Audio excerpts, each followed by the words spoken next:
Iván el Terrible, el gran pionero de los imperios zaristas en Rusia, tiene una historia muy particular, una educación muy espartana, en donde recibe maltratos y en donde tiene que competir contra una élite, en donde tiene gente que lo ataca, gente que lo apoya, y esos maltratos que Iván recibe luego los ejecuta contra sus víctimas, cocinando a los cadáveres de sus aparentes enemigos. Pero quiero que analicemos 10 tesis muy interesantes sobre este personaje Iván IV el Terrible, que nace en 1530 y muere en 1584. Recordemos que desde el año 988, con Vladimir el Grande, se impone la fe del cristianismo ortodoxo. Así que Iván el Terrible es hijo de esa fe, por eso el tipo es lector de la Biblia y de cierta manera se cree un iluminado, se cree un vicario de su Dios, pero hay que mencionar también el papel que juega allí Macario, como ese sabio, como ese literato que inspira a Iván. También es importante reconocer la importancia de Anastasia, que juega un papel muy similar en la vida de Iván, así como en la dinastía Julio-Claudia lo jugó Drusila, porque inmediatamente muere Anastasia, Iván pierde la cabeza, se enloquece, empieza a crear una verdadera era del terror y pasa de las reformas al terror. Pero antes de pasar a esa era del terror, hay que destacar cómo estaba el poder dividido en ese momento en las tierras rusas, en donde vemos ya de una que hay 4 canatos que son independientes. Crimea, que ya sabemos que en el 2014 en Rusia se lo anexiona y que ahí empieza el conflicto del Donbass. Kazán, que también es una región muy importante, Astracán y Siberia. Y ahora vamos a analizar qué papel jugaba respecto a estos 4 canatos el Principado de Ucrania y también qué papel juegan ahí los cosacos, que eran unos nómadas. Pero lo cierto del caso es que Iván tiene unas épocas de grandes conquistas.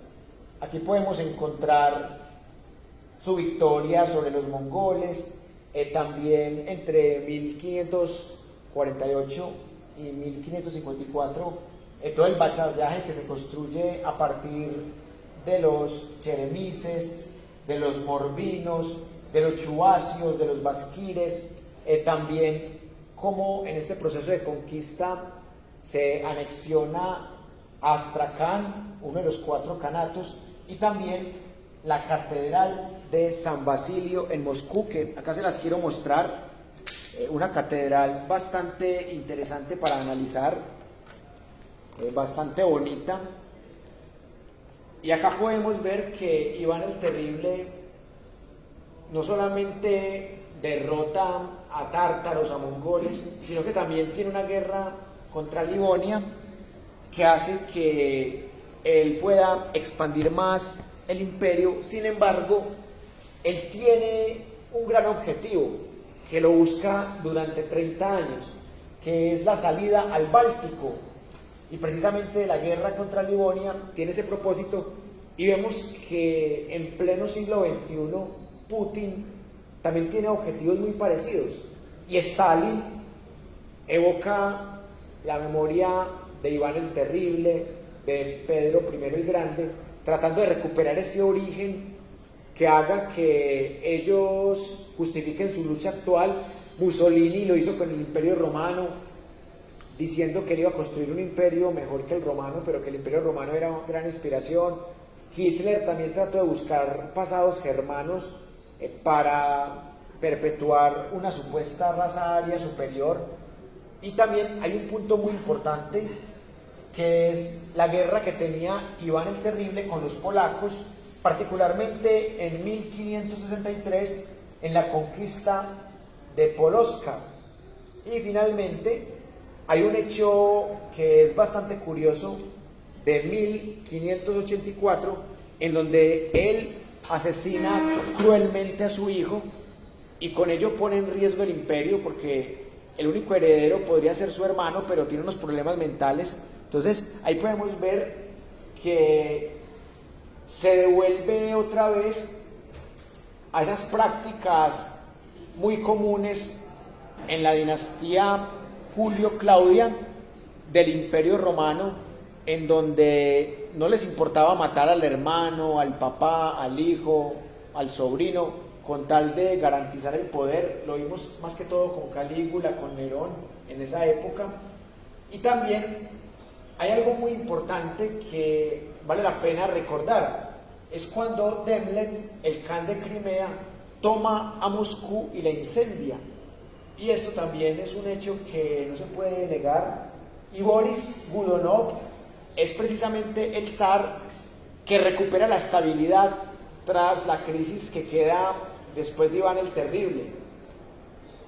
Es como si este señor Godunov recuperara un poco ese esplendor como pasó con los antoninos en el Imperio Romano. Y finalmente también vale decir que en Crimea se expulsaban a los musulmanes, con lo que se muestra también esa tensión que también la vamos a ver en las cruzadas entre católicos, musulmanes y bizantinos. Y acá es la dinastía Romanov la que recupera el esplendor totalmente y la que dura durante varios siglos y hace que el imperio zarista pueda sostenerse, perpetuarse y sobre todo seguir buscando colonias y mantener una hegemonía. Entonces, en el siguiente bloque quiero que hablemos un poco de Ucrania, porque ya hemos hablado algo de Rusia, pero yo quiero que comprendamos qué papel juega el Principado de Ucrania, también personajes como los cosacos y también qué tensiones había ya entre Rusia y Ucrania y cómo Rusia desde esta época ya quería dominar a Ucrania. Entonces lo que estamos viendo en pleno siglo XXI no es otra cosa que la repetición de una historia ya vivida.